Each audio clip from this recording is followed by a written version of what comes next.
Hey there, welcome to a new episode of Killer POV. I'm Rob G from FEARnet and Fangoria. Sitting to my left is Rebekah McKendry from Fangoria. Oh, wait, did I say I was from Fangoria? Well, you technically are. I mean, you write for us. So. At one point, that's how, you know what it is? Elric not being here to completely interrupt me while I try to introduce you. It threw me off. It completely threw you off. You know what? I bet I'm going to get through the news segment today without Elric here. This is true. He won't blow all my news stories before I get to him. Yes. So Rebekah's from Fangoria. I'm from FEARnet and Icons of Fright. Well, technically, I mean, you used to write for us. You know, I know that, we're trying to get you back in. It still works. Okay, fine. Fair enough. Call it. We're all from a lot of places because I'm technically from FEARnet as well. That's true. So, you're a FEARnet contributor. Yeah. So we should do like a random play introduction every time, like, oh, Rebekah from FEARnet, throw you off, and then I say I'm from Fangoria. Completely. And then people will be like, where are these people from? Everybody's so confused over what we're doing. Yeah. And you're from Icons of Fright, and I'm from Inside Horror, and yeah, we're just everywhere. Elric's just a Kiwi, and we're going to make fun of him because he's not here. Elric has food poisoning, so he's not with us tonight. Yes, but I'm sure he's going to be texting repeatedly. I would think so. Chime in. To tell us exactly what he wants. I don't know. He seemed pretty sick today, so this is true. We'll see if he's actually up to the texting. The one time I've ever known him where he might actually be quiet. Yeah, this is true. Well, Elric, we miss you, and you will be missed tonight. But we do have a very special guest who is just as horror knowledgeable, taking your place for the evening. So I would like to go ahead and welcome our guest for the evening. So the suspense. Yes, Justin Beahm. Welcome, darling. Hey. That was the greatest intro ever. All right. And Justin, you're from all over the place as well. Where all are you from? Fangoria. Sure. Yeah, that's like the given.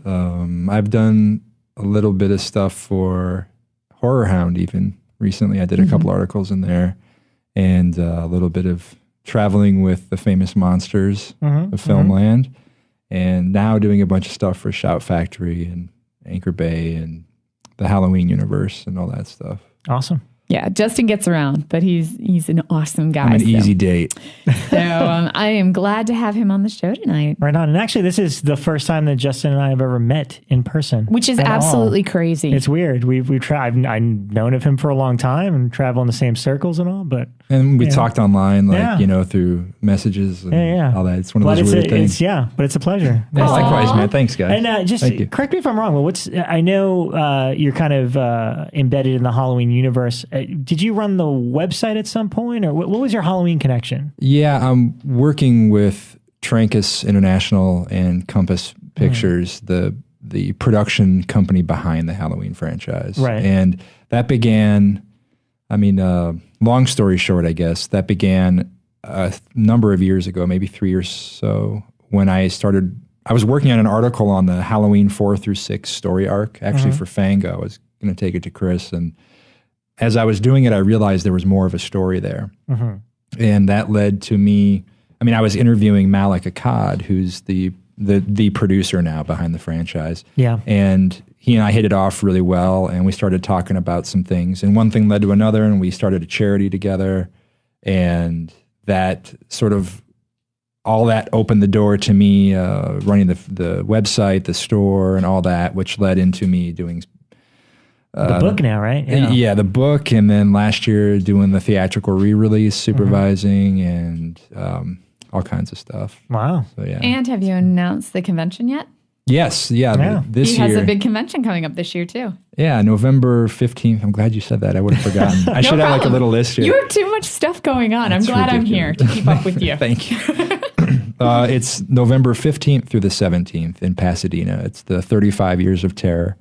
And man, I'm only sighing because I went to the 25th anniversary, which makes me feel really old. Yeah. Well, it's cool that there's a franchise that can support this. Yeah. And I had the same thing this week when I was suddenly like, we've got the, we're on the 35th anniversary of Fangoria. And I remember when we did the 30th, we should do something for that. And then I was like, man, I've been here for a way too long time. So, we age with our media. Yeah. So. Yeah, the Halloween thing should be fun. There's a Facebook page. It's 35 Years of Terror. Is that what it is? Yeah. And you guys have been adding guests pretty much every day. Yeah, I've just been rolling them out and bringing on a lot of first-time people who have never done public appearances before, and sort of the book has really helped with that because as I've been turning stones, I'm finding more and more people who are like, wow, no one's ever asked me. And I'm like, really? Wow. They've never asked you about that before? That's amazing. So yeah, we're pretty pumped up about it. And 35yearsofterror.com tickets are available now. Yeah. Cool. Plus, I'll be there. I'm sure I have going. top billing, of course. Oh so, yeah, above I'm absolutely. going. Can't wait. It's going to be fun. I just found out today I'm going to ShakaCon in West Virginia. ShakaCon. I know, Wow. the name makes me giggle every single time I say it. But it's September 20th through 22nd in Charleston, West Virginia. And so I will be there signing and smiling and pimping my Fango wares. So I'm Nice. kind of psyched just because I've never been to a West Virginia convention before. That's Wow. awesome. So luck. this should be a good time. Yeah. Rob, FEARnet should come along and join me. Yeah, I don't know. I'm not a traveling guy anymore. Go on. I'm bummed I have to go to Comic-Con. Oh, come on. I'm so psyched. I'm taking Justin with us to Comic-Con this year for Fangoria. It's going to be a trip. Yeah, I'll be there for a few days. It'll be fun. Yeah. All right. I guess we'll have fun. I've got that on my news thing is all of the Comic-Con, all the Comic-Con announcements have started rolling out this week. So I'm getting really excited because it's only 3 weeks away. We'll get to that and someone will not interrupt you. I know because- it's going to be, I feel a little like one of you guys should mention some of this stuff beforehand before I get there just to, because I feel like it's just weird having me get through everything. But Right. That last episode was the perfect primer for me for coming in here because it had all the elements that apparently make up this show, like him interrupting you, ruining your stuff, and then like calling out the stuff off of your list for your news. Yeah, and everything. that's great. And I was That's like, pretty funny. yeah, he's kind of like that. I don't know. I don't want to say it. You could say he's not here. he's not here. Feel free. It's just hilarious. He's like the overlord that comes in and once in a while like decides, I will pluck this from you. I will pluck this from you. We love you, Elric. I'm just kidding. I've never met you, but I understand you make a hell of a cup of coffee. He does. He does. So. Jump Cut Cafe. Got to squeeze that in there even though he's not here. Squeeze it So- out, Elric. What did everybody see this week? Honestly, this is going to you because I went to Jump Cut for a documentary called Adjust Your Tracking, but I promised I would not talk about it until Elric was here because Yeah. we saw it together. He was really excited to talk about it with you on air. I'm very excited about it too, but I'm going to hold on and just say that I enjoyed it immensely and it made me very nostalgic. I wanted to run to Amoeba and buy dollar videotapes right off the bat, even though I have no way to play them at the moment. But Wow. Yeah. No, but you have been watching a lot of Dexter this week. I cannot escape Dexter, no matter how hard I try. So I noticed. This is not a bad thing. I don't mind it. Yeah, it's really weird because as some people might know, I do the podcast with Scott Reynolds, who was our guest last week, and we are scrambling to finish all the podcasts for season 8. Because last year we did them as each episode was happening, but this year, because it's the final season, everyone else on the show already has new gigs. So they're about to film the finale, and then everyone's gone. So we only have access to them like these few weeks right now. And so it's been nonstop. I've been watching old ones. And of course, FEARnet's doing a week of Dexter. So I agreed to articles weeks ago, not realizing it would fall in the middle of while I was like concentrating on stuff regarding the new season and all that. But yeah, I can't even think straight. I will say I've seen a lot of the new season and it's really, really good. Really? Yeah. I haven't seen it. I'm sworn but I'm in really secrecy, excited. but it's pretty awesome Wow. so far. So it looks like it'll go out on a high note. I hope. Nice. Justin, what did you watch this week? You know what I've been on this commentary and making of documentary kick lately, and I've been unhealthily obsessed with Blade Runner for a long time. Yeah. I still think that the feature length documentary on the Blade Runner DVD set that came out a few years ago is my all time favorite making of doc. It exceeds the length of the running time of the movie itself. It's just so incredibly in depth. Have you guys seen that? I have haven't. not. No, which version of Blade Runner is your favorite? The final cut. Okay. The final cut. All right. Yeah, there's like the director's cut, the not so final cut, yeah. Yeah. Jason lives, and then final cut. I need to revisit that because I try Blade Runner every couple of years and I don't want to step on any toes, but I never remember it. Like right now, it's been just long enough, like several years, that I only remember random things about it. And I don't know why that movie doesn't stick with me. It's not that I don't like it, but I feel like, anytime you revisit something, especially as an adult, like when you saw it as a kid, you always have a completely different appreciation for it. Yeah. So I think it's time for me to revisit Blade Runner. It's been too long. Yeah, do it. I mean, I really encouraged you. And There's even an affordable Blu-ray, so you don't have to buy like the 10 disc set. And one in the briefcase. The one in the briefcase that costs like a paycheck. Yeah, The excessive edition that you can drive home.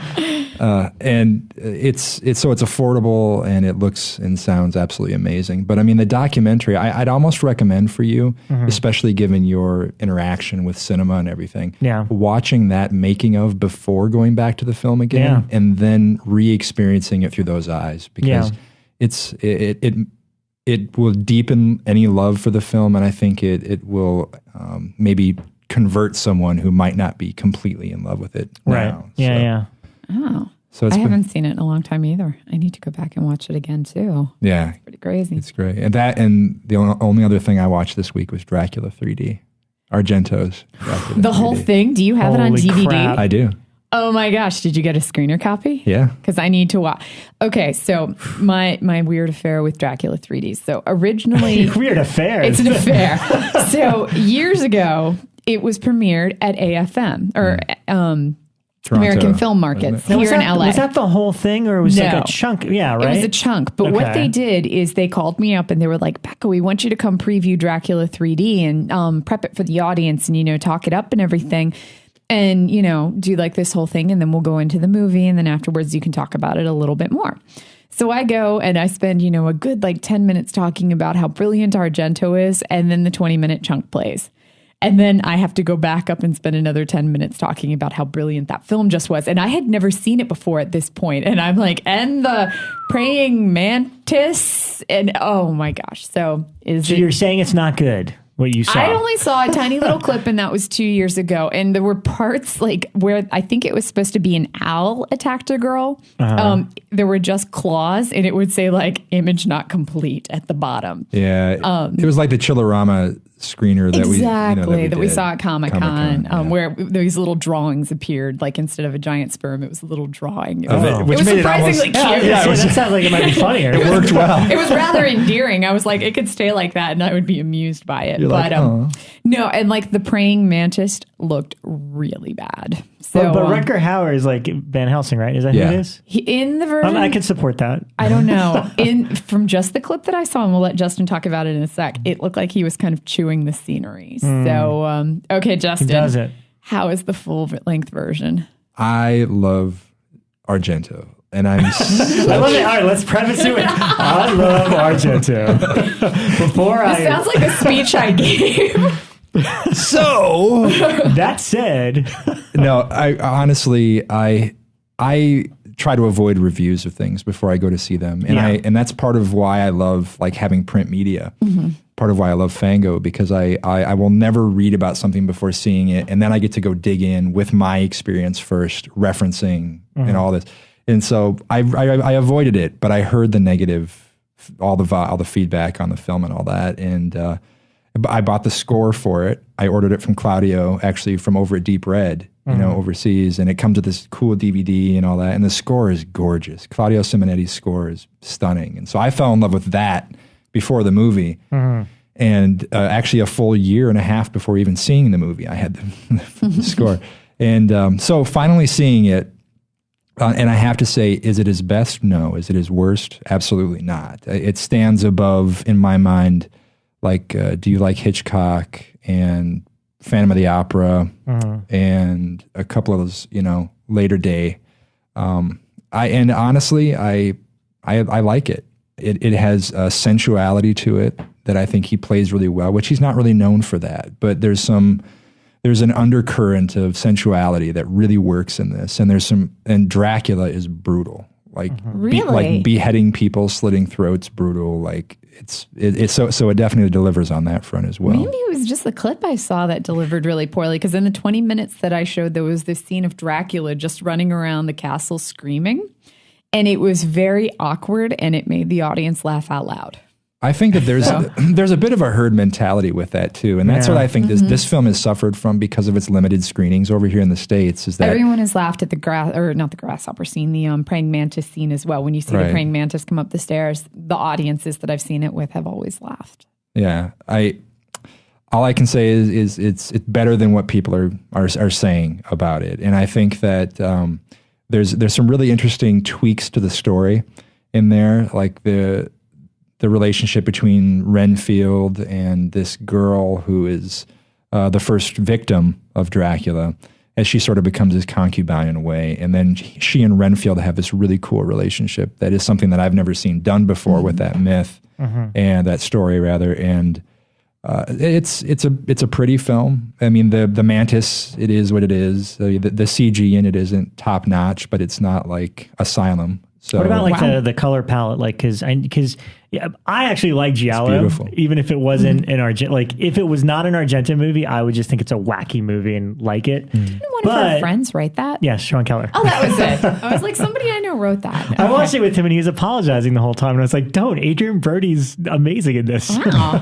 But his disappointment as a Argento fan and the writer was that it didn't look like typical Argento. Right. Like, it's not the This same is back to thing. Argento. So it's stylistically what we're used to with him. I think that's where where he has fallen out of favor with a lot of people in his later day stuff. Yeah. Like, do you like Hitchcock and The Card Player? I loved The Card Player. Nobody else liked it, but I like thought it was really good. I think it's a cool idea, and it uses a contemporary medium, like a form of entertainment that he doesn't blend technology with his films, and so Card Player did that. I thought that was a really cool sort of like side road for him. But those films, like, same thing people say about Carpenter and The Ward. They say anybody could have directed this. One of our friends wrote that too. Yeah. So, but this is definitely him back playing with a really rich color palette. His lighting, I mean, there's lots of woods, lots of stuff in the woods, and he lights them just gorgeously. And they found some beautiful like castle sets, and it's a neat movie. It's nowhere near as bad as people are saying. I did hear it's very Hammer-like. Is that correct? Okay. I would say that's correct. Yeah. Wow. I got to revisit this thing. Is it out on DVD yet? It's overseas. It's available. Yeah. Okay. I know Little Big Company is putting it out here in the States. Do they have like a date set for that? I thought it was IFC. Oh, maybe it is. Yeah, it's IFC. Maybe Little Big Company is doing the international. I know they were. No, wait. I think they were just involved in the promotion of the theatrical. I think that was it. But it's IFC. Cool. Yeah. So it's worth checking out. And also the score. I mean, if you're a fan of Goblin, if you're a fan of Claudio Simonetti, any of his work, I think this is the best thing he's done in a decade at least. Yeah. Wow. Very cool. All right. What did you see, Rebecca? I saw The Conjuring, which you're not allowed to talk about until Elric's here. Did Elric say that? Yeah, because he only told me about Adjust Your Tracking. No. That's the deal. Fine. I can't talk about The Conjuring. I will just say, very short, it is the best movie I have seen in a long time, and I'm very upset that Rob missed it. I'm equally as upset. More on The Conjuring next week, which I will say again was like the best movie I've seen in a long time. But one of the other things that I watched this week was I watched the new Texas Chainsaw. Because when it came out, I had been invited to the press screening, and that was right around the time I was about to give birth. And to have me sitting for like a 2-hour stretch was painful, and I had to use the bathroom like every 15 minutes. So I skipped the press screening for that. And then it came out, and I heard all these horrible reviews. So I was like, you know what? I'm never going to watch it. And then this weekend, it came on my Netflix queue. And so I was like, okay, fine, I'll watch it now. And I really liked it. Wait, is it on instant or you got it? I got it. I ordered it. Okay. I was like, it's Netflix. I get like 6 at a time. So why not add it in? So, but it came and I really, really liked it. Wow. I do too. I don't think Rob does, judging by his face right now. I think we've already talked about this, but I like 60% of it and 40% of it I absolutely hate. You know, it's like I hate all the kids in it. But then again, I'm an angry old man, so they're not for me. That's for the young audience, that section. Yeah. But I like all the stuff that leads in, the opening is awesome. And then like the third act I thought was really cool. And I liked the reversal, that it was suddenly like, they became the good guys and everyone else became the bad guys. Yeah. I thought that was a really cool reversal. So I did like that. And that's representative of where we are as fans, I think, with a lot of this stuff, where we're no longer showing up to Nightmare. I mean, not that we ever really were showing up to a Nightmare on Elm Street film to see anything other than Freddy. Jason is the reason why anybody goes to see Friday the 13th. Yeah. And so I've been puzzled a little bit by the criticism of that turn in approach with Leatherface at the end of the film, because he's never made into a hero. No. He's never made into the good guy. He's just a bad guy who's dealing with worse people. Yeah. And he's a little bit like even the creature from the Black Lagoon. Like, now you're in my territory. I don't really want you here. Yeah. Quit messing with me. Just let me be. I'm going to do what I need to get you out of here. Yeah. And there's lots of things in that film that I appreciate because they aren't obvious. Mm-hmm. Like the the one character, the boyfriend of the main girl, and forgive me for forgetting character names, but the rapper guy. You and the rest of the world. Yeah. I saw it last night and I don't remember it. So. But he doesn't die at the hand of Leatherface. In these kinds of movies, he dies in a car accident. Mm-hmm. Oh, that's true. I forgot about that too. Yeah. In most of these films, you watched it last night. Yeah, and I watched it last night. That's how great the movie is. It's into the memorable. gate. I remember that now. But I mean, to speak to the movie, my husband was dealing with our infant daughter at the time who was having temper tantrums. He kept poking his head in, going, "What am I missing?" And I was like, "Chase scene." Poor Dave. They're still chasing. It's still chase scene. Hold on, I'll let you know if anything happened. And that was like 50% of the movie was chase scene. Yeah, no, I had no problem with the elements you're talking about. Like I liked that because that was what was different. In retrospect, it's kind of interesting. It's the first time we've seen Leatherface without his family, which I thought was kind of, I don't know how I feel about it. Like, I feel like almost like his family makes him a more interesting character, like the even crazier people he's surrounded by. But this time it's just him front and center. And that was interesting. But yeah, I mean, the teenage kids, like the rapper guy and, the decisions they made and the girl screaming, "Welcome to Texas," even though she's not from Texas. And her best friend trying to seduce the boyfriend because that's what you do. Well, and the timeline's really unforgivable too. Yeah. The, 74 to now or whatever it's Dave supposed to be. He was like, "Is she supposed to be 36? Because you know what? She doesn't look a day over 24. So, because if you do the math out, she was supposed to be like mid to late 30s. Yeah. And so, the timeline's a little off there. And it could have been the 90s, but then they did the stupid iPhone gag. Yeah. Which completely dates it. Completely. Like, if that wasn't in there, then it realistic, because they all work at the supermarket. Nobody's really pulling out phones there. And it could be 90s and it would have worked totally fine. But it's like, we need a 5-minute gag with an iPhone, which I didn't like either. Yeah. So, but I have to say, like, as far as the Texas Chainsaw remakes and the reboots that they've done recently go, I didn't hate it. Yeah. So, I had a nice time with it. I like it better than the Platinum Dunes movies. Yeah, I will definitely agree with you there. The Platinum Dune movies in general, they just make me feel old because I watch them and I see that they make so much at the box office. And then I go, God, this is crap. Why is anybody watching this? And it just makes me feel like I'm from a different generation. Let's talk about stuff we like. I'm getting sick of this. What else? Get to our topic already. So, the other thing that I saw this week that I absolutely loved, which is weird, is this movie arrived in the mail. And it was from like Movies USA Direct or some movie company. And it was called Blood Tea String Red. Mm-hmm. I have never heard of this thing before. And my husband was like, well, you must have ordered it, right? And I was like, no. And it's not a new release. Mm-hmm. And it was addressed to me.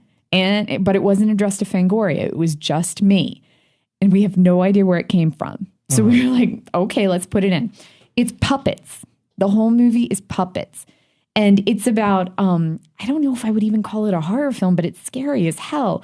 These mice puppets pay these birds to create a woman, a weird looking woman. And the mice steal her and they feed her blood and she comes to life as part of a bird. And then a spider kills her. And then it's all about the characters fighting to get the body back. And it is all puppets and they take drugs in it. It is the weirdest thing ever. Is it recent or? It's from 2006 and it's Czechoslovakian. There's no talking in it whatsoever. The whole thing, it's just animals chirping and things like that. So weird. I could best compare it to like the Quay brothers.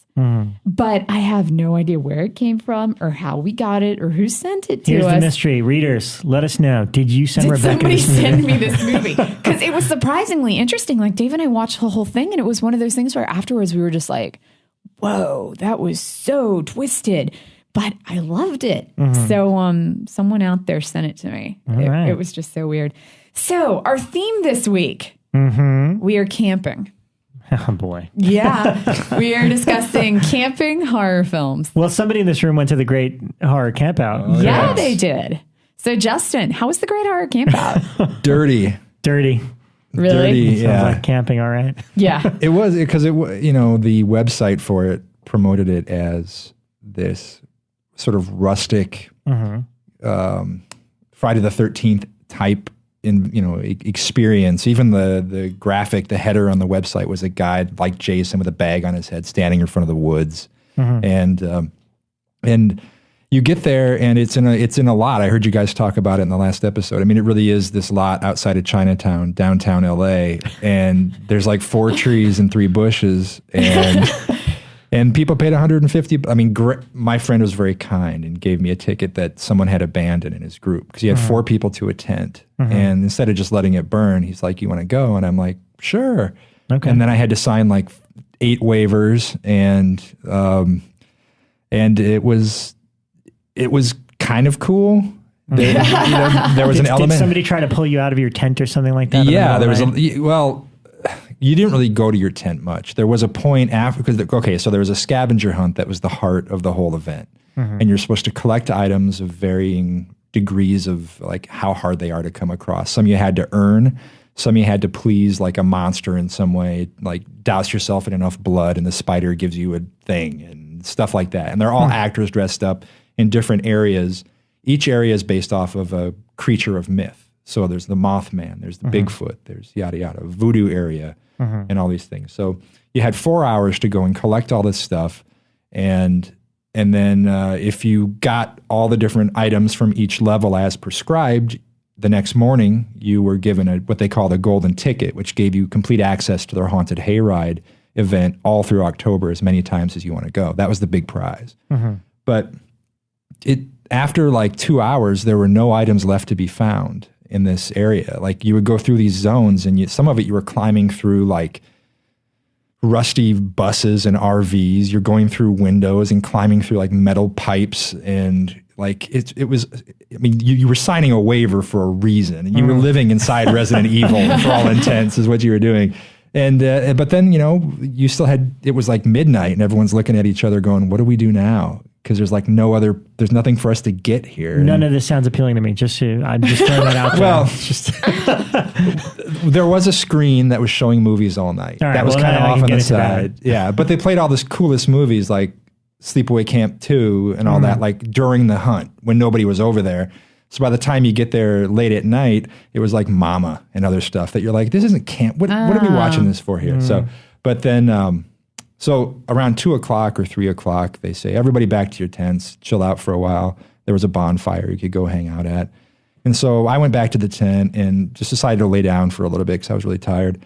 And then at what ended up being 4:15, we were bolted awake with this screaming heavy metal music. The thing on the tent unzipped, the flap. In come these arms, grab my buddy from his sleeping bag at the bottom and just like drag him out. Like literally yanking him out of the tent. And then they come back in again, grab the other guy, pull him out. The cooler spills everywhere.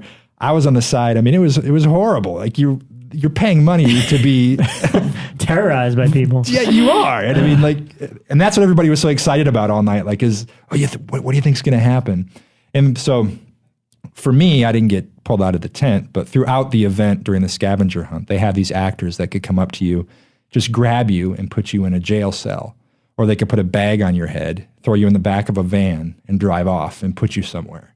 And it was very surreal. This doesn't sound fun to me. I'll never do any of this. I'll stick with Universal Studios maze every Halloween Horror Nights is more fun. So I know they're getting ready to do one of these in New York, right? Or did it already happen? I think it's the beginning of July, I think is what Sam was saying. Yeah. I do not trust New York actors to... I don't either. So our guy Sam Zimmerman is going on it. So I'm anxious to see how that one plays out. Wow. I wouldn't have gone if it wasn't for free, I don't think. I mean, just because of that. And now knowing it, I mean, maybe the second year they can tweak some stuff. I guess they've already announced the second go around out here.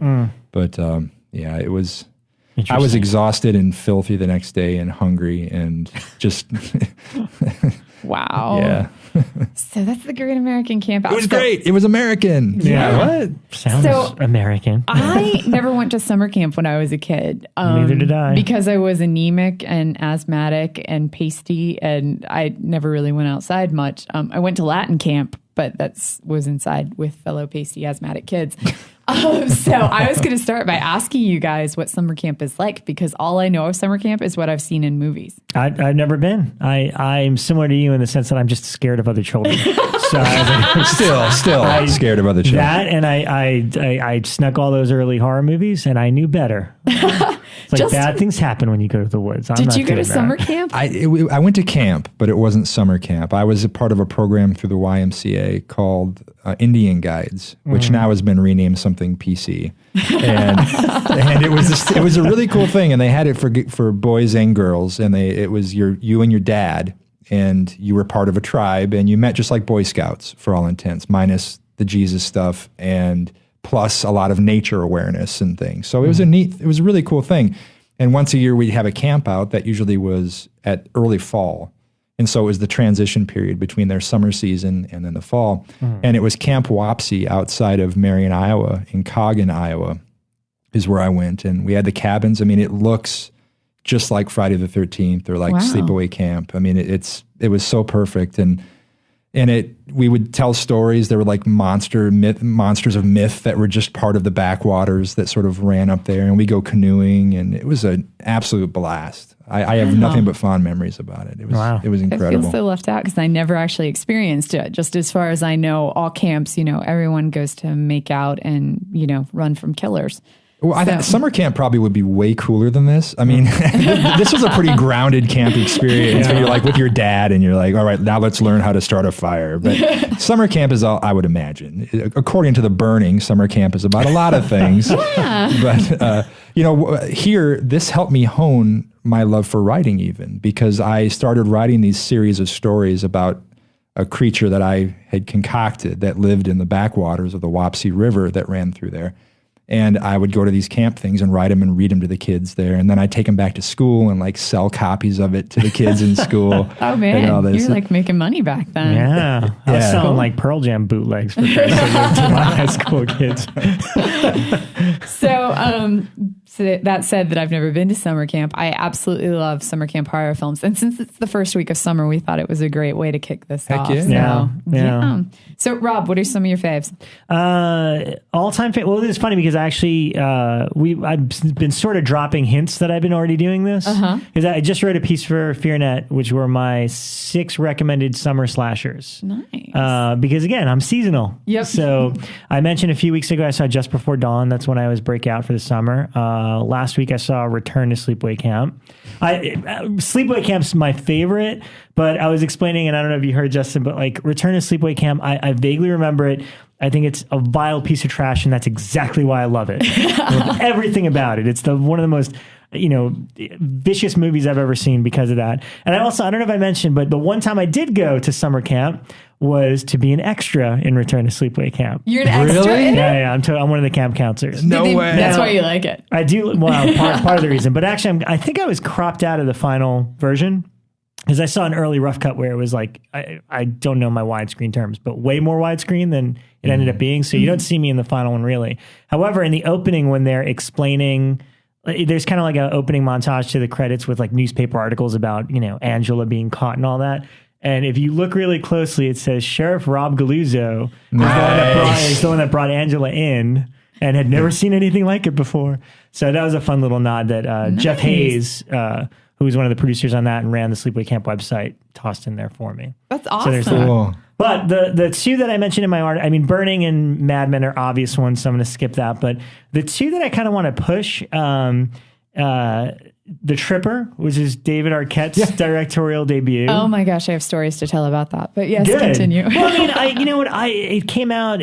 I can't remember if it got good critic, like if fans dug it or not. I don't remember what kind of reception it got. But I dug it when it came out, and I rewatched it this summer. And it's pretty fun. I mean, it's a killer Ronald Reagan, played by Christopher Nelson, who's great in it.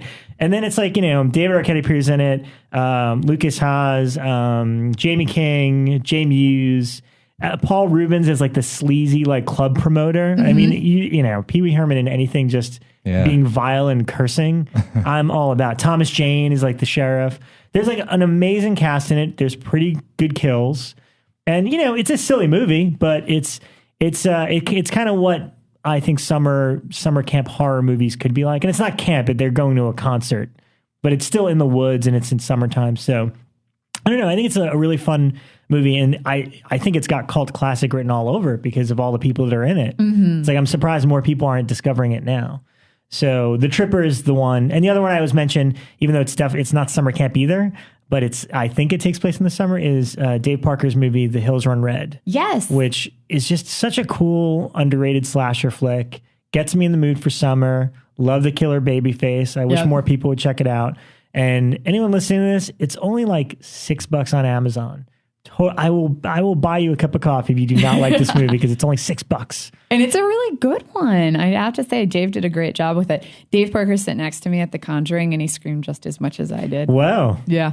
Right. So it's a good one. But more summer movies. Justin, favorite campers? I love Just Before Dawn. Yeah. And cool flick. Oh, it's so great. And the music, the score, the whistle, everything about it is great. Down to the bizarre ending with the fist and all that. I mean, it's just such it's a very different kind of film, and that's one of my favorites. A recent favorite that's actually a short that is eventually going to be fleshed out into a feature is called Eagle Walk from Rob Hembaugh, and it's actually sort of a Bigfoot riff. It combines the summer camp movie with Bigfoot and makes Bigfoot genuinely terrifying, which is tough to do. Wow, yeah, he's so campy. Yeah, and it's sort of become that. It's left the hands of guys like Charles Pierce, and it's entered the hands of guys that are doing stuff like I love Abominable. I think that's a really fun Bigfoot film. Yeah, I love that one. Yeah, but it's not a scary movie. It's just fun. After Harry and the Hendersons, I just couldn't take it seriously anymore. It's like, oh, he's just a big kitten. That's a great example of a movie that changes everything about a creature, about a character. But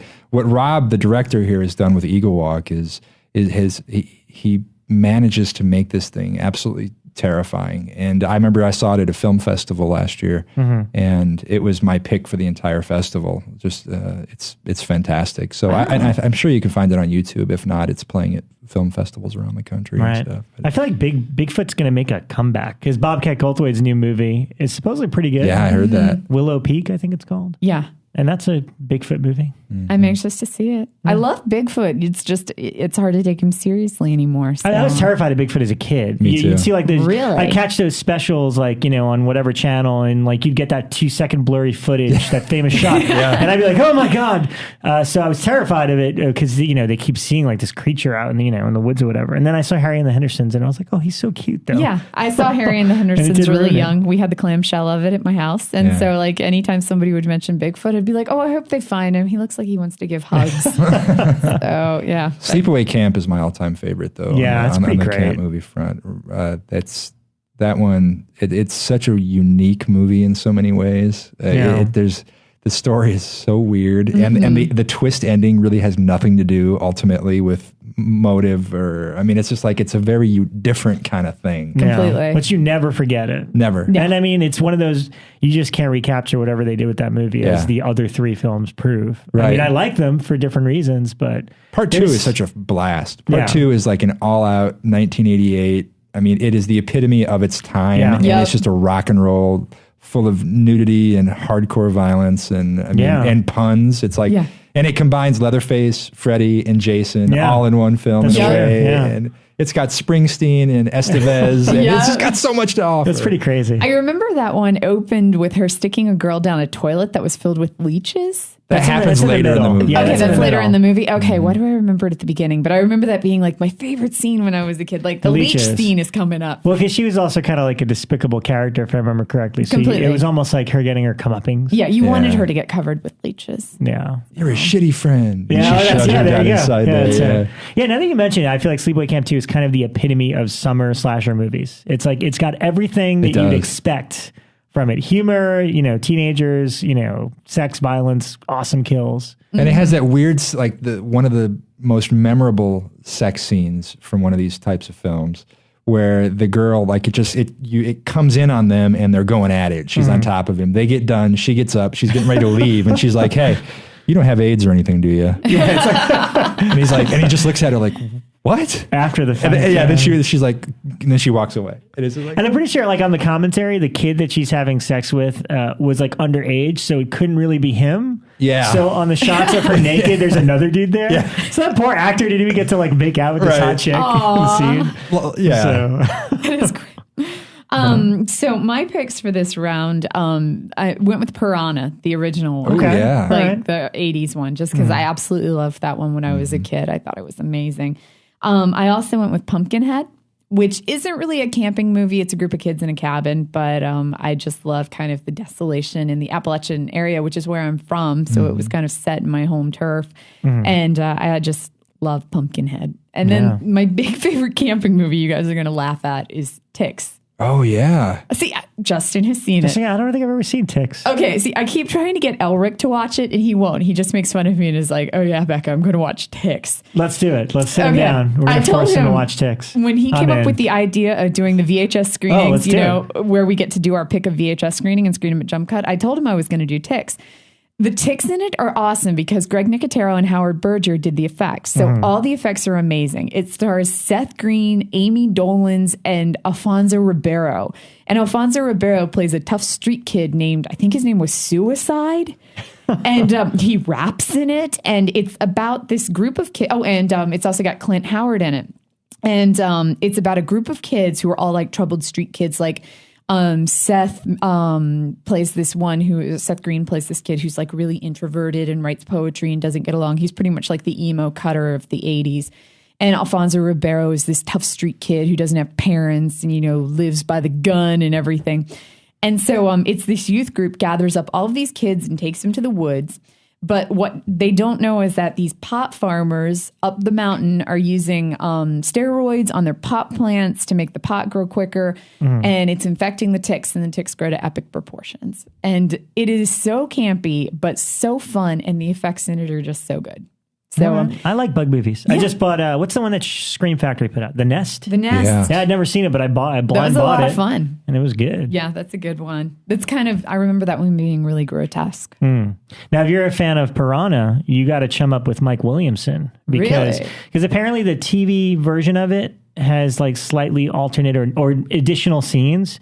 And we know how insane Mike is with his 16 millimeter prints. He has a 16 millimeter print that he created it's the full cut of Piranha. Wow. So it's a theatrical 16, and then he edited in all the TV scenes. He showed it once in his backyard. It was pretty cool, if not really long. But I don't know if we need that much more Piranha, but it does exist, and Mike has it if you'd like to see it. I'd love to see awesome. that. I might have just gotten him in a lot of trouble by saying that he has it, but who knows? Well, it's self-made, so it's not like he's breaking copyright. Yeah, exactly. That movie's great. So, and the most recent one, I really liked Cabin in the Woods, and I'm still anxious to hear if you guys think it's truly the end of camping movies. The end? Yeah, everybody said like right after Cabin in the Woods came out that it completely blew the lid off the genre and there could never be another one. Like in the way that Harry and the Hendersons destroyed Bigfoot. No, it's just to me it's like Cabin in the Woods is a challenge to filmmakers to say, hey, this is everything that you could do with it. Now try something new, like scare us. That's how I feel about it. Because I mean, Harry and the Hendersons is like the perfect example that came up today. It's like that's as silly as it gets. Now you have to rethink it if you're going to make it scary again. Yeah, if anything, it's a reset button. It's not. It's certainly. I don't think any film ends or does any crime against another one or anything like that, or like ends a cycle or anything. So, yeah, I don't know. I disagreed with it because Evil Dead came out just a couple of months afterwards. And Evil Dead, the new one, is set in a cabin. It's a camping movie at heart. And yet you didn't even really pay attention to the fact that it was a camping movie. You pay attention to other things. The camping was just kind of the setting. Yeah. And so I think that, it will continue on and continue to live. Evil Dead is the movie I think the people that were disappointed in Cabin in the Woods wanted Cabin in the Woods to be. You know what I mean? Like that's anybody I know that complained about it, it was because they're like, oh, they didn't go to a cabin and it wasn't the typical same old thing, which no offense to the Evil Dead remake was. And that's why I like that because it is what I expect out of it. But somebody will scare us in the cabin and in the woods again. Excellent. One more movie that certainly involves a lot of camping that I love, and it's been comfort food for me lately is Grizzly. Oh. I haven't seen that in years either. That's a good one. Is that the one with Leslie Nielsen? No. You seen that one? No. He's in Day the Animals. That's Day the Animals, okay, yeah. All right, yeah, I'm confusing those. Where he goes nuts and ends up like abusing everybody. I shouldn't announce this by any means, but it's no worse than Michael Williamson's self-made cut of Piranha.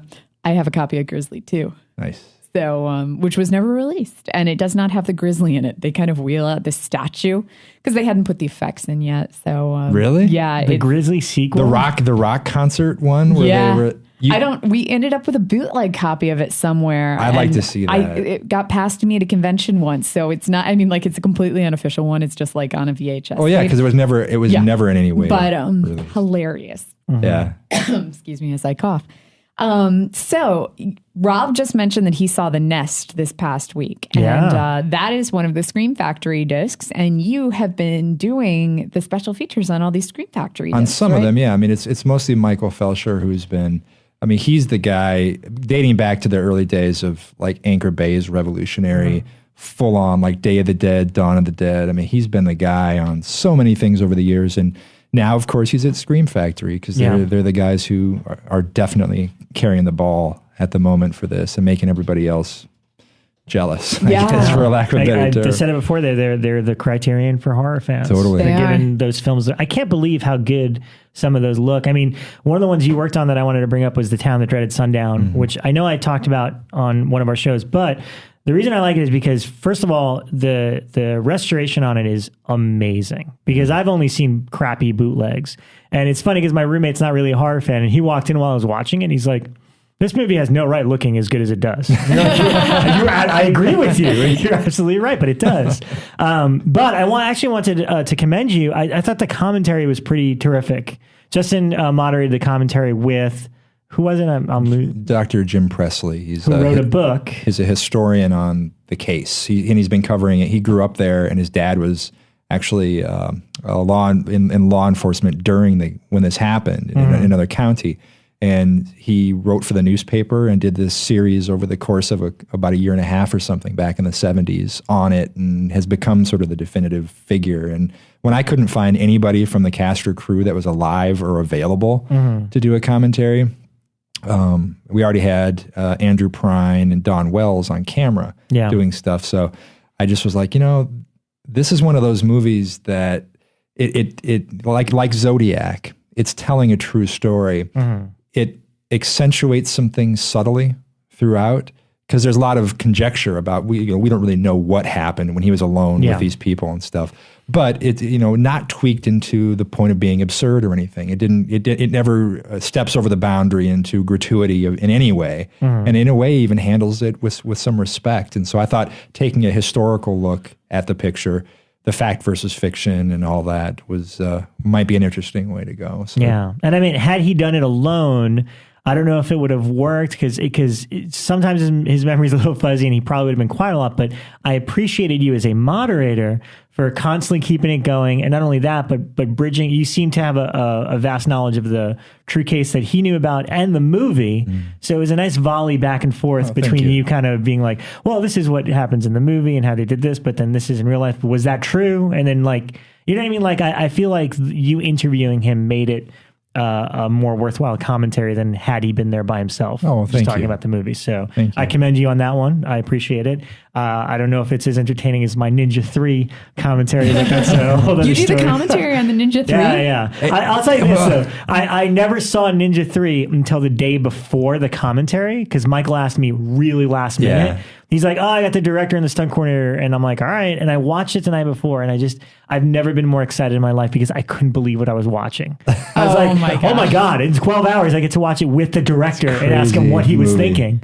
So, yeah, that was a lot of fun. That is amazing. That commentary, and I've listened to it. Oh, I haven't yet, but I hope it's good. Well, it is. I mean, it's wall to wall, first of all. There's no silence throughout the whole thing. And a lot of that has to do with the fact that the stunt coordinator loves to talk. Yes, he does. No one else had to be there, and that guy would have carried the commentary on his own. And it was just, I mean, his memory is so spot on for everything. And so it was nice having the blend of the three to sort of give it the full perspective on a movie that, for all intents, I mean, who the hell ever thought that Ninja 3 would be getting a commentary at all? I haven't seen it yet, but people still explain it to me. I have the Blu-ray, and it's still it's wild. It's one of those things where I'm like, I feel like it's been built up too much. I just don't know if this can meet the expectation I now have for it. Oh, it will. The track is There's great. no words. Well, thank you.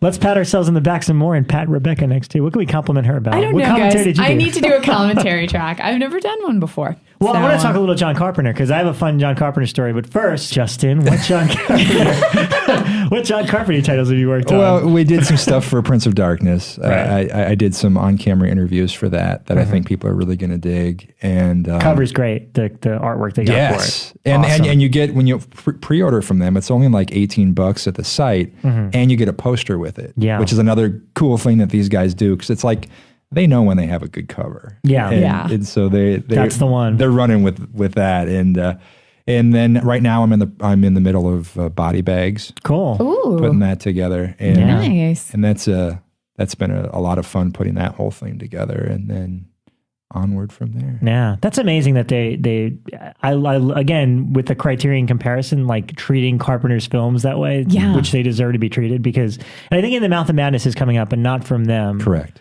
But it's nice to kind of see all his stuff suddenly getting a nice push on Blu-ray. Yeah, and you've done a lot of work with Carpenter personally because of all your Halloween involvement, right? Yeah, Halloween and other things. And even when I was talking with him, recently we were discussing sort of this phenomenon that's going on right now with him. I can't think of any filmmaker, not even outside the genre, anywhere, that has had almost their entire catalog revisited and given deluxe treatment in such a small window of time. And we're talking like over the course of the last year and a half through the middle of next year, almost everything he's made is going to have been re-released in HD. And remade at this point. Yeah. In the last 5 years. Yeah, they're heading there. A good chunk of them have all been remade already. I want to remake Ghost of Mars. Someone get me rights. I love that movie. That movie's so underrated. I saw it once when it came out. I just bought the Blu-ray. I'm and it's funny because I posted about it online, and Mike C. from My Concert Friday is like, has it been 10 years? Yep, it's going to be great. That's like the secret to John Carpenter's movies is 10 years later, everyone gets them all of a sudden and realizes that they're masterpieces. Yeah, I had never, when I first saw Ghost of Mars back whenever it came out, 2003 or something like that, I didn't like it at all. And then Chris Alexander, the editor of Fango, was actually the one who was like, no, go back and watch it. It's awesome. Everything. He loves everything. So I watched it again and I was like, this has got some real endearing qualities to it. It's very self-aware of what it is, but it's got some really endearing qualities to it. Statham with hair. Yeah. that still shocks me every time I look at the box cover. That film came out at like the week of 9/11. And so it was the victim of that. Like, who wants to go see an uber violent, like, space Western during that? And also the marketing campaign for it was really, really horrible. And so, and there was, I think it suffered a similar fate as Argento's Dracula 3D, where it was sort of this, a couple voices became the definitive story on the picture at a time when everybody was really sensitive. And so everyone's just like, push it away. But if you give it a shot, man, it's so much fun. It's such an adventure of a film, and if you like Escape from New York, you're gonna like Ghosts of Mars. I mean, I think it's great. What's your favorite Scream Factory release that you've worked on so far? Body Bags has been really, really exciting, but Prince of Darkness is one that I have been dreaming of a deluxe version of forever, and a couple of the elements that I was able to bring to the table on it are really cool. So nice. I'm excited for that film to get that. That's another one that, John, in a way, it seems like A, he doesn't understand John Carpenter. He doesn't understand the phenomena that is like the icon John Carpenter. And B, he's never had a hit film. He's been a risk to every studio. He's been fired from studios. He has had to, go dip into like writing for Westerns that are shot in Mexico and all the rest of this stuff to sustain himself over the years. And so he's had a really unique career. And Prince of Darkness is one of these films that I have loved since the very first time I saw it. I mean, at the very least, that nightmare sequence, you can't, that's unforgettable. Yeah. And that's terrifying no matter how old you are or what you've seen, so subtly effective. And the way the score gives the film a pulse. It's almost wall-to-wall music, and so it's just doom, doom, doom, doom, doom, through the whole thing, and it has its peaks and valleys, but it carries you, but it makes the film feel alive, just like the building, the church, this evil is the heart of this whole thing, and this vial, and so to finally see this thing in HD, because I never got to see it in theaters, is just a thrill, and to be a part of it, I mean, it's just like one of these days I'm going to wake up and pinch myself and realize that all this is happening, and I'll I'll probably just crawl under the sheets and hide and Like, insist I can't do this. Well, I was telling everybody before the show started tonight that last year, Justin needed me to drop something off, like some paperwork or something for him. And he was working at John Carpenter's office that day. And I was so excited because I got to go to John Carpenter's office to drop this stuff off for Justin. He wasn't even there. I met his wife instead. But I was just like, oh my God, I'm in John Carpenter's office. This is so cool. So. I got to tell the story really quick because it's really good. But Michael asked me to do the interview with him for They Live, which of course I'm like, I've never met John Carpenter, and I was super excited. And I'm like, oh my God, I get to meet him. It's going to be great. And Jim Kuntz was the guy that shot it. Yeah. So we did it at his studio. Yeah. And we were told John's going to come in, but the criteria is he has a certain type of coffee he likes. So you have to have that ready for him. And fruit and stuff, which doesn't surprise me because Sean Keller works with him a lot and says one of the things about his office is he always has coffee and food out. So it's like, as long as you make it like his office, he'll be happy. Mm-hmm. So it's like, all right, that's great. No problem, whatever. And also you can't ask him about anything other than They Live, which is like, all right, that's proper etiquette. We understand that. So he shows up. And immediately, like, I assume, like, oh, he's worked with one of my friends. I'm totally going to name drop him, and then we're going to become buddies or whatever. So he comes in, and he immediately explains that he just had eye surgery. So he's like, hey, what's your name? And I'm like, Rob. And he's like, all right, look, I can't see it. So you're just going to have to deal with that. And I'm like, all right. And I'm like 2 feet in front of him and he can't see me. I'm like, oh, okay. And I was like, hey, so my buddy Sean works with you. And he's like, oh, that's great. Can you grab me a coffee since I can't see? And it's like, oh, yes, let me get your coffee, Mr. Carpenter. Sits down and we talk to each other. And the thing is, I rely a lot when I'm doing interviews with eye contact because you know that you don't want to be saying or agreeing or interrupting because when they cut it, they don't want your voice in it. It's just the way it's professional etiquette or whatever. So I'm not reacting, but he also can't see me. So he just thinks I'm standing there like silently. And I think 2 or 3 questions in, Jim interjects, is like, do you think you could expand on that? And he's like, oh, finally somebody with a little enthusiasm asking me a question. Oh, no. And then, we all start laughing. I'm like, hey, man, you're a little intimidating. And he's just like, oh, you cut that shit out right away. I'm not intimidating. Just ask the questions. So he kind of messed with me a little bit, but in a very friendly, fun way. And then immediately after I asked him a question, this is on the interview. The one time my voice makes it onto something is him cursing at me. I asked if he had to cut the fight scene at all or was pressured. And he's like, fuck no.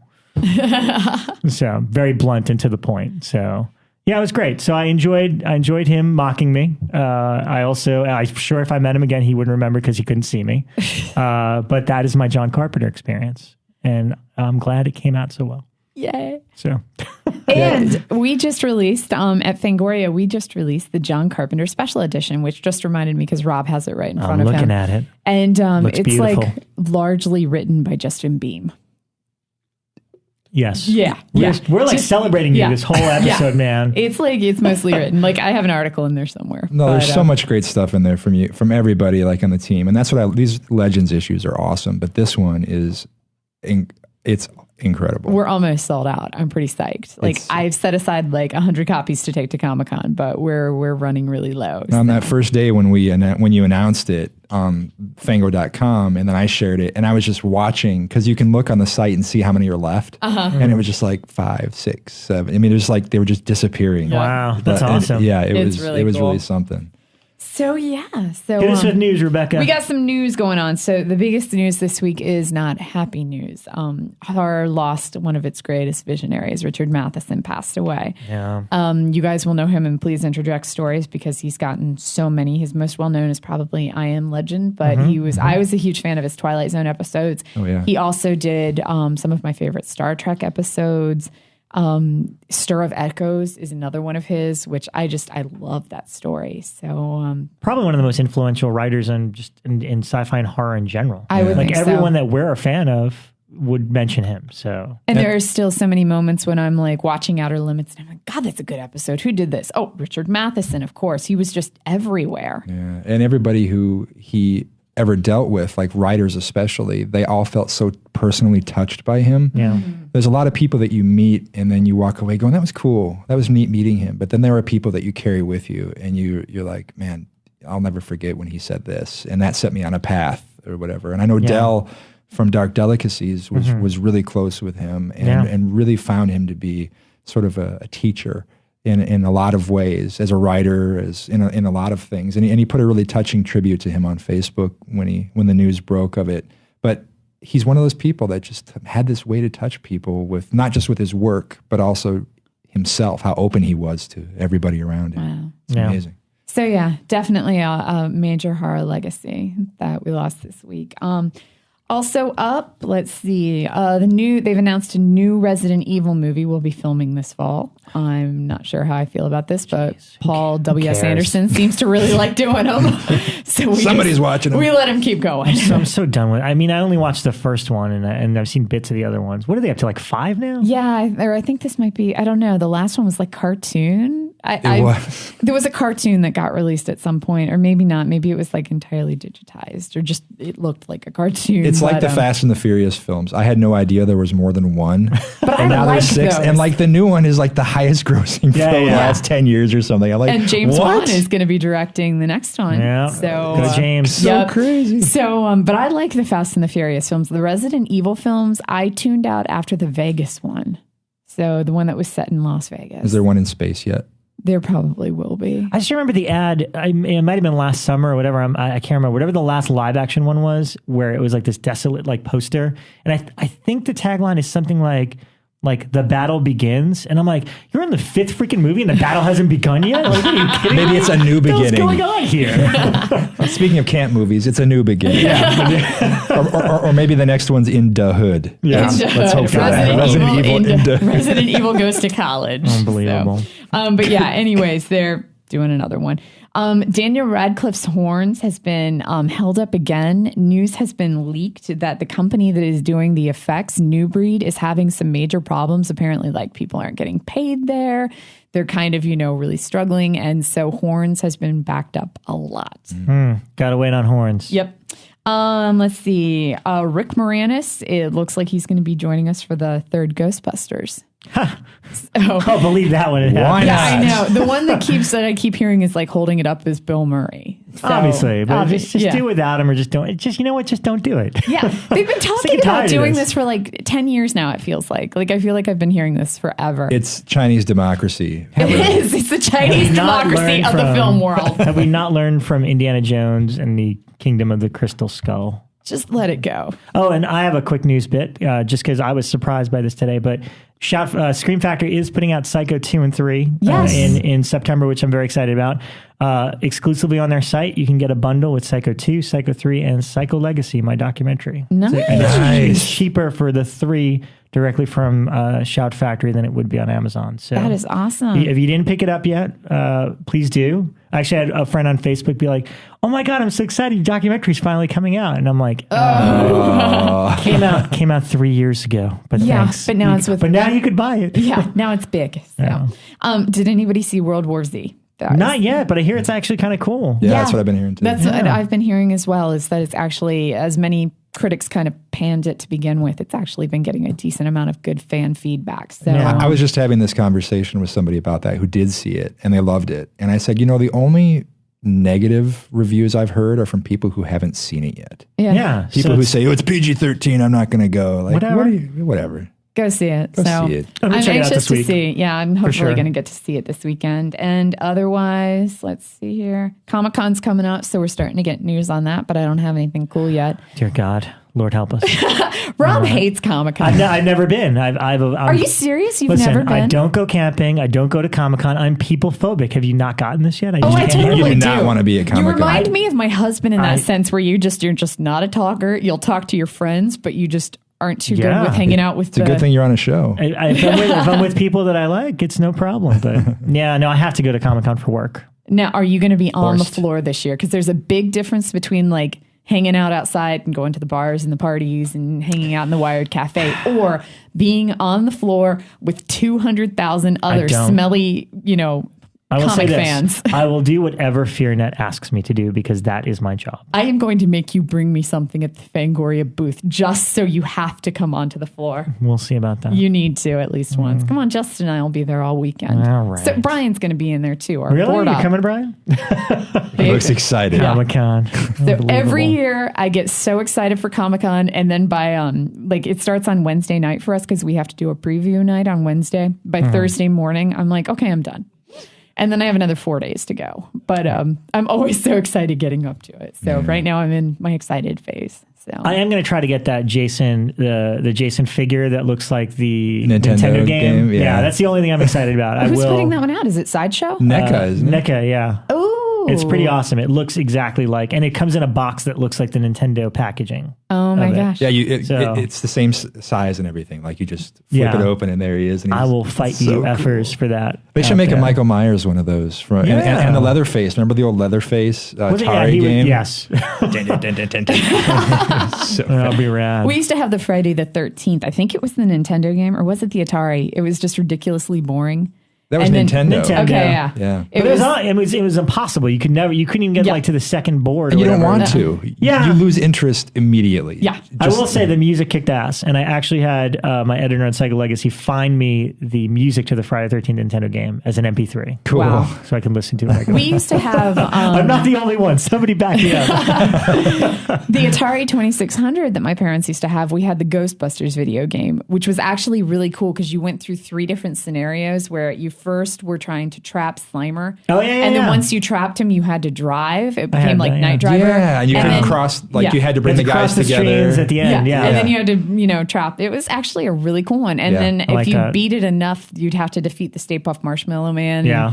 It was surprisingly cool. That was rad. Before we sign off, since we were doing summer movies, favorite Friday 13th around the room. Rebecca, go. I think it's 7. I like the one with I don't know him by heart. The telekinetic? The telekinetic girl, the one where the girl gets the horn in her eye. And yes, I like that one too. Yeah, tremendously. That's like my favorite. Justin?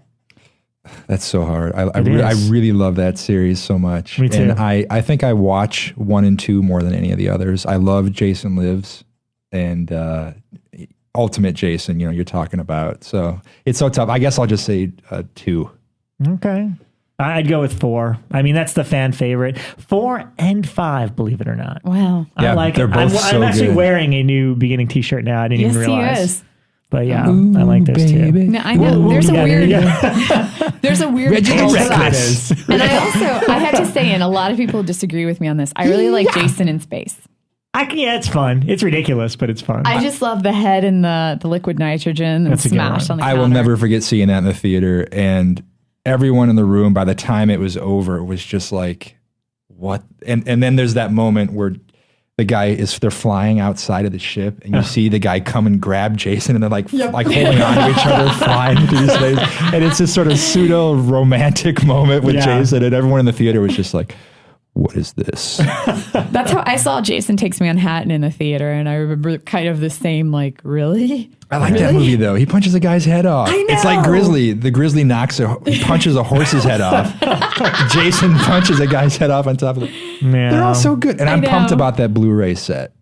I hope so. The only reason I'm not, and I mentioned it last week, is because it doesn't look like there's new features. Oh, really? And I don't know if Paramount is even going to care to do good transfers. I feel like it's going to be a bare bone. I mean, they announced it so quickly after getting the rights back that I can't imagine them putting all this work into like new transfers by September. Yeah, I think it comes out. Plus, it's always a weird sign when they squeeze 2 movies per disc. But they're Blu-rays. I mean, that's the whole point of Blu-ray. They could fit more on there, but I don't know. I'm just bummed that it doesn't look, and I don't like the cover either, which is just a Jason Goes to Hell image. Yeah. On the cover. That's an unwatchable movie. I did not like Jason. I kind of have fun with that. But we'll have to have the Friday 13th episode eventually. That's another day. Yes. So. Well, thanks for listening, everybody, and please enjoy your summer camping. Thanks. And we will see you guys next week.